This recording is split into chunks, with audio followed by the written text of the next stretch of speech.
Donc là, Monsieur Loisy, on est devant un carrier et c'est l'occasion pour moi de vous demander en fait pourquoi est-ce que Waderstadt n'augmente pas, ne propose pas des disques de plus grand diamètre. Horsch propose maintenant des disques de 600, Lemken avec son Rubin également. Pourquoi est-ce que Waderstadt reste sur du disque de 450? Alors en fait, Waderstadt, donc on est les précurseurs en termes de déchômeurs à disque indépendant, puisque le Carrier a 11 ans cette année et on est à plus de 9000 appareils fabriqués, dont plus de 1000 vendus sur le simple marché français. Donc c'est vrai qu'on a un bon recul par rapport à la demande du terrain et aussi à l'utilisation des machines. Alors c'est vrai qu'on est toujours sur du disque, on va dire, de relativement petit diamètre, donc 430 sur les premières versions et 450 aujourd'hui. Donc la volonté en fait c'est d'avoir un disque qui tourne extrêmement vite pour favoriser la création de terre fine et donc favoriser une bonne préparation de sol et donc faire un faux semis idéal. Donc c'est pour ça qu'on est sur du petit disque pour avoir une grande vitesse de rotation et vraiment avoir une terre fine. Donc il y a ça, c'est le premier élément. Deuxième élément, c'est qu'on est sur un disque conique, c'est-à-dire que c'est un disque qui a une face plate ici mais qui n'est pas concave. L'avantage de la face plate, c'est que quelle que soit l'usure du disque, même quand il réduit, il pénètre toujours de la même manière dans le sol.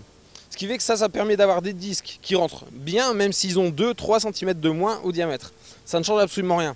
Donc on ne va pas compenser en fait un défaut de pénétration dans le sol par un disque plus grand. Donc ça c'est un premier élément.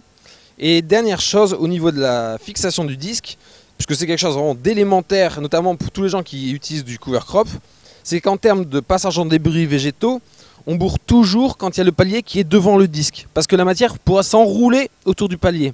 Et c'est pour ça que les carriers ont toujours eu un palier derrière le disque, pour que le disque dégage la matière et que le palier il passe à un endroit où il n'y a pas de végétation. Et c'est pour ça que le fait d'avoir un petit disque qui tourne vite, il dégage rapidement la matière, et le passage dans la végétation avec le palier derrière pose aucun souci. Donc c'est pour ça qu'on reste toujours sur du petit disque pour tourner extrêmement vite et bien dégager la matière. On reproche aussi au carrier de bourrer en conditions humides au niveau de la première rangée, devant la première rangée de disques, parce qu'on est en fait on est en poussée et on n'est pas en traînée. Hein, ici on est poussé. Qu'est-ce que vous répondez vous? Alors la première petite chose, c'est que tout ce qui est déchômage s'applique plutôt en utilisation relativement sèche ou relativement ressuyée. Donc ça c'est le premier petit point. La deuxième chose, c'est qu'en fin de compte, au niveau du montage, on est volontairement sur un système poussé. Donc vous avez eu raison de le spécifier. Donc c'est-à-dire que c'est pas le châssis qui tire les disques, c'est le rouleau à l'arrière qui pousse les disques à l'avant. Alors ça c'est extrêmement simple et logique. C'est exactement le même comportement qu'un tasse avant. Un tasse avant a toujours tendance à vouloir descendre parce qu'il est poussé par le tracteur. Et c'est pour ça que le montage du disque, poussé par le rouleau à l'arrière, le disque aura toujours tendance à vouloir descendre pour que le rouleau passe en quelque sorte au-dessus. Et donc c'est comme ça qu'on a le meilleur report de charge et la meilleure pénétration en conditions sèches. Puisque au niveau de l'utilisation, donc toutes ces machines-là sont faites pour être utilisées en conditions sèches, et donc de sol éventuellement dur, et c'est pour ça qu'on a des machines relativement lourdes, pour dire d'avoir un bon report et une bonne pénétration dans le sol.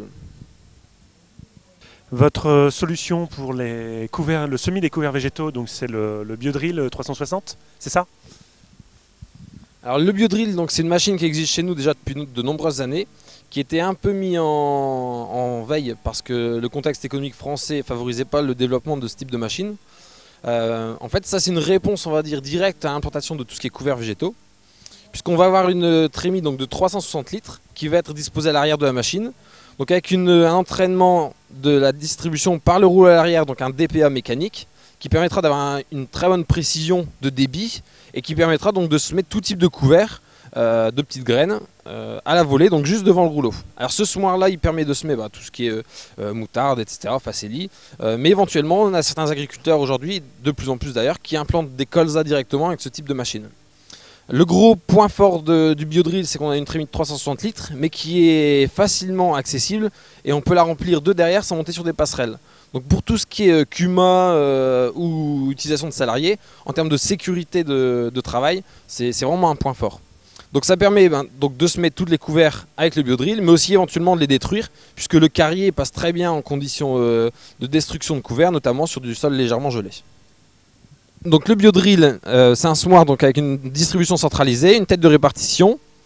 Et donc on va répartir le grain pour qu'il soit jeté juste à la volée devant le passage du rouleau. Donc on a une sortie toutes les 50 cm avec un déflecteur étaleur qui permettra en fait d'avoir une bonne couverture du sol. Donc juste devant le rouleau. Et donc en fait dans le flux on a toujours un croisement entre les deux déflecteurs pour avoir une répartition optimale sur toute la largeur. Et la maîtrise de la profondeur se fait sur du colza? Alors la maîtrise de la profondeur, en fait, on n'a pas vraiment on va dire, de réglage de profondeur par rapport à ce semis puisque c'est fait à la volée. Donc on a le travail du sol à l'avant qui va faire une terre fraîche et on a surtout le colza qui va être implanté par la terre qui sera foisonnée dans le rouleau. Donc ça va vraiment faire un semis de surface.